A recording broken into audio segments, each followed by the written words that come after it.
Siapa bilang di Jakarta cuma ada macet dan juga mau aja. Yuk kenalan sama kawasan Blok M yang udah dari dulu jadi tempat nongkrongnya anak hits di Jakarta. Nama aku Adelia Arneta, aku bakal bahas apa aja sih yang ada di Blok M. Blok M yang terletak di kawasan Kebayoran Baru, Jakarta Selatan adalah kawasan yang dikenal sebagai pusat perbelanjaan, hiburan, serta tempat kumpulnya berbagai kalangan masyarakat sejak tahun 1980-an.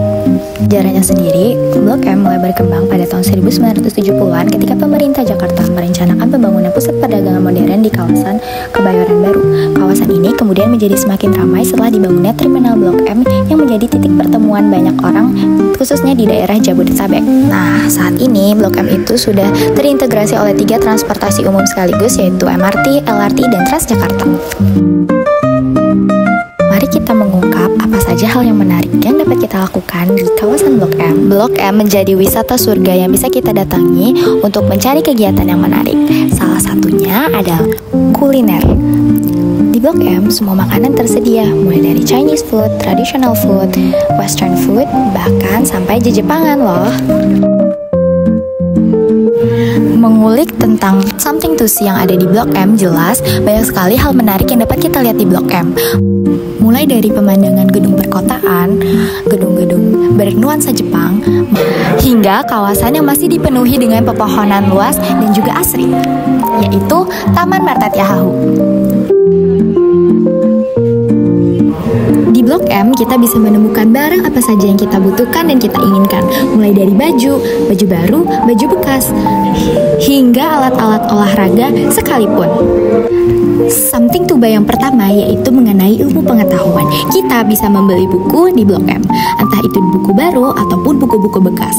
Buku baru bisa kita temukan di Gramedia Blok M, dan buku bekas bisa kita temui di lantai basement Blok M Square. Nah, kalau aku bilang kawasan Blok M itu kawasan yang inklusif karena kita bisa lihat di sini ada buku-buku yang buku-buku bekas, dan tadi di Gramedia ada buku-buku yang baru. Jadi emang industri-industrinya itu saling berkolaborasi gitu. Jadi kayak ada pasar loak dan juga ada buku-buku baru di atas di Gramedia. Something to buy yang tak kalah pamornya di Blok M yaitu adalah fashion, dimana fashion ini juga terintegrasi antara fashion baju-baju bekas, baju-baju thrift, dan juga baju-baju baru di lantai atas Blok M Square. Membahas mengenai kelebihan, tentu saja Blok M ini memiliki banyak kelebihan karena memang pengunjungnya tidak pernah sepi. Kelebihan yang pertama ada pada kemudahan akses transportasi, di mana Blok M sendiri terintegrasi oleh 3 transportasi umum sekaligus, yaitu MRT, LRT, dan Transjakarta. Kelebihan yang kedua, Blok M sendiri menerapkan kawasan pariwisata yang inklusif, di mana semua orang bebas berekspresi. Semua produk dari harga termurah hingga termahal dapat kita temukan di Blok M.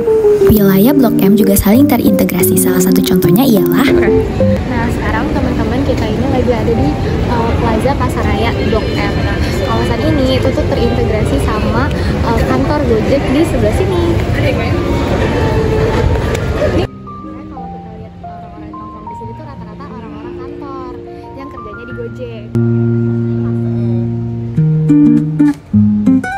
Nah, kelebihan yang berikutnya ada pada kemudahan layanan akomodasi, yang mana Blok M sendiri tuh ada lebih dari 10 hotel maupun tempat layanan akomodasi di sekitarnya.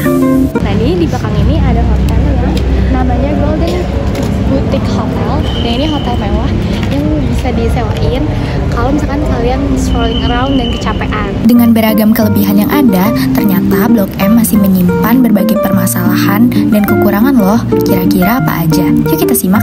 Kekurangan yang pertama ada pada persaingan antara pelaku usaha menengah atas dan pelaku usaha kecil, di mana ini menyebabkan pelaku usaha kecil jadi sulit berkembang. Nah, permasalahan yang kedua yang ada pada Blok M ternyata mengenai akses jalan loh teman-teman, di mana tak semua akses pejalan kaki di Blok M itu bagus. Seperti ini nih contohnya. Nah, kalian bisa lihat nih teman-teman, jalan di Blok M tuh belum semuanya bagus ya. Apalagi buat kita yang pejalan kaki, ini tuh masih kurang banget. Bahkan aku sempat menemukan jalur kuning yang harusnya digunakan oleh penyandang disabilitas justru digunakan sebagai tempat usaha bagi pelaku usaha yang tidak bertanggung jawab. Permasalahan yang terakhir adalah tentang kemacetan. Jelas kemacetan di Blok M tidak dapat dihindarkan. Nah, Blok M terletak di kawasan yang padat kegiatan. Masalahan yang terakhir ialah Nah, ini salah satu permasalahan dari Blok M. Saking banyaknya lahan parkir yang ada, banyak banget nih namanya parkir liar.